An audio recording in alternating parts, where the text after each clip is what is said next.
Assalamualaikum warahmatullahi wabarakatuh. Bismillahirrahmanirrahim.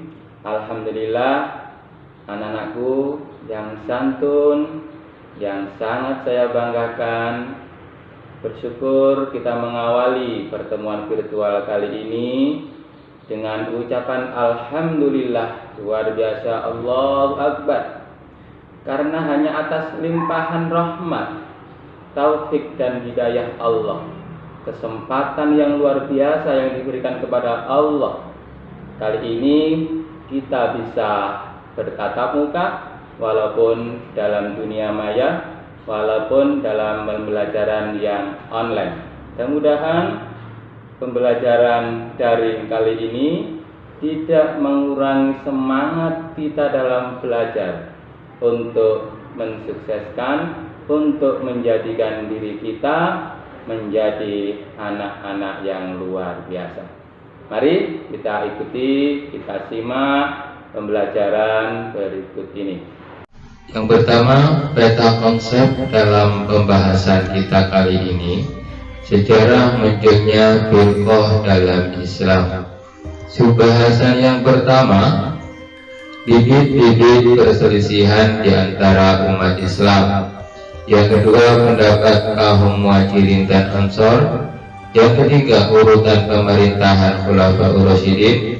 Dan yang keempat, kelompok Yahudi, sumber perpecahan umat Islam.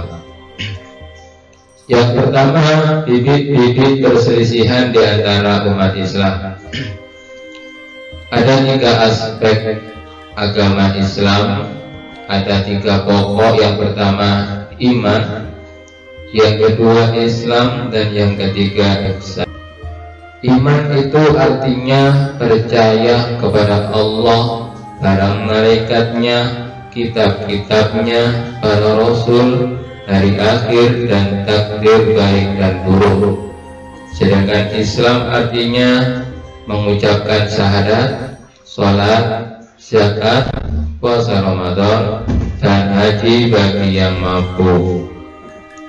Berikutnya, ihsan adalah menyembah kepada Allah seakan-akan kita melihatnya.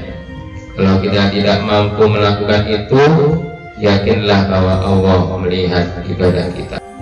Pada zaman Rasulullah, tidak ada pertentangan sedikit pun di kalangan umat Islam dalam menjalankan agama.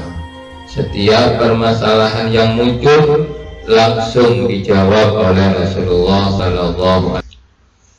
Pendapat kaum Muhajirin dan Ansar tentang wafatnya Rasulullah SAW. Yang pertama, Umar bin Khattab berpendapat sesungguhnya hanya orang munafik yang beranggapan Rasulullah telah meninggal, padahal Rasulullah hanya menghadap kepada Allah Subhanahu wa Ta'ala seperti yang dilakukan Nabi Musa alaihissalam.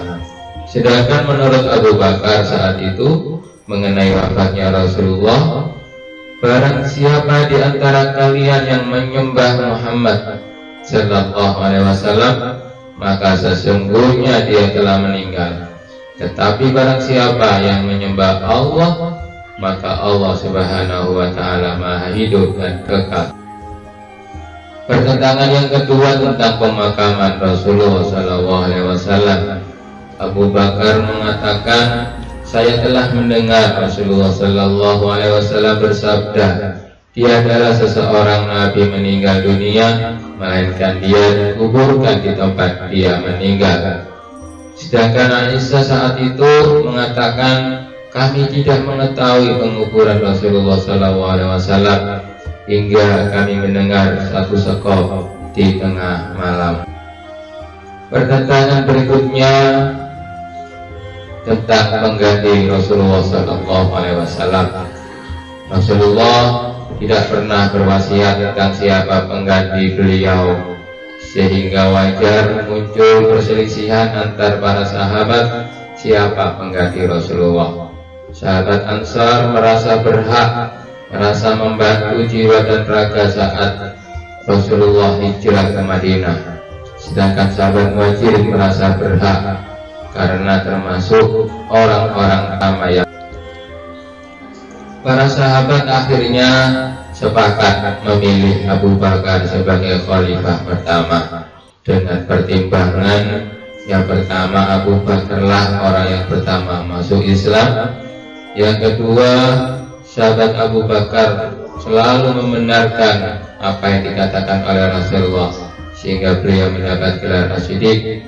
Yang ketiga, Abu Bakar menyertai Rasulullah ketika Aisyah ke Madinah. Yang keempat, Abu Bakar ditunjuk oleh Rasulullah untuk menggantikan imam dalam sholat. Pemerintah Khalifah Rasyidin ada 4. Yang pertama, Abu Bakar As-Siddiq menjabat khalifah selama 2 tahun. Yang kedua, Umar bin Khattab menjadi khalifah selama 10 tahun. Yang ketiga, sahabat Utsman bin Affan menjadi khalifah selama 12 tahun. Dan yang keempat, Ali bin Abi Thalib menjadi khalifah selama. Pembahasan berikutnya, kelompok Yahudi sumber perpecahan umat Islam. Di akhir masa pemerintahan Khalifah Utsman bin Affan, datanglah sekelompok Yahudi dari Yaman dipimpin pendeta yang bernama Abdullah bin Sabah ke Madinah dengan berpura-pura. Fitnah terhadap Khalifah Utsman bin Affan disebarkan, yaitu mengatakan bahwa pemilihan Khalifah Utsman bin Affan tidak sah karena tidak atas dasar KKN. Yang kedua, mengangkat pejabat dari keluarganya sendiri, boros banyak pengeluaran dalam pemerintahannya. Dan yang keempat, Abdullah bin Sabah menjunjung dan memuja sahabat Ali bin. Demikian pembelajaran daring kali ini. Tetap semangat dalam belajar.